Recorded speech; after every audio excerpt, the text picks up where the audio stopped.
Saudara, warga kampung Barengkok, Desa Sukatani, Kecamatan Cikande, Kabupaten Serang, Banten mulai direlokasi ke tempat tinggal sementara di Kampung Saga setelah wilayah mereka terpapar zat radioaktif cesium-137. Selain itu, mereka juga menjalani pemeriksaan kesehatan di Puskesmas Cikande. Tak pernah terbayangkan di benak warga di Kampung Barengkok, Desa Sukatani, Kecamatan Cikande, Kabupaten Serang, Banten, bahwa hari-hari mereka berubah 180 derajat sejak wilayah mereka diketahui terpapar zat radioaktif cesium-137. Alhasil, kini warga terpaksa direlokasi sementara ke Kampung Saga sebagai langkah untuk menjamin kesehatan dan keselamatan mereka, meski tentu tidak nyaman bagi mereka untuk tinggal di tempat yang baru.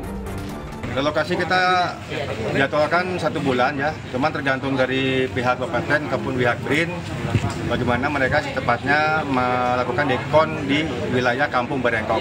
Semakin cepat dekon, mungkin semakin cepat juga mereka akan berpindah ke rumahnya masing-masing. Arahnya yang kepada lokasi bersabar dulu ya, sampai dengan kita kasih waktu 1 bulan. Sebelum direlokasi, warga menjalani pemeriksaan kesehatan untuk memastikan mereka tidak terpapar radioaktif. Sebanyak 19 kepala keluarga dengan total 64 jiwa difasilitasi Dinas Sosial Kabupaten Serang dan pemerintah Desa Sukatani mengikuti pemeriksaan kesehatan di Puskesmas Cikande, Kabupaten Serang. Pemeriksaan dilakukan dengan prosedur ketat, meliputi cek tubuh menggunakan alat pendeteksi khusus mulai dari tangan, kaki bagian depan dan belakang tubuh hingga telapak kaki yang dinilai paling rentan terhadap paparan radiasi. Sementara itu, Satuan Tugas Penanganan Kontaminasi Radioaktif Cesium-137 Kementerian Lingkungan Hidup dan Kehutanan menyisir di area yang terindikasi mengandung bahan radioaktif.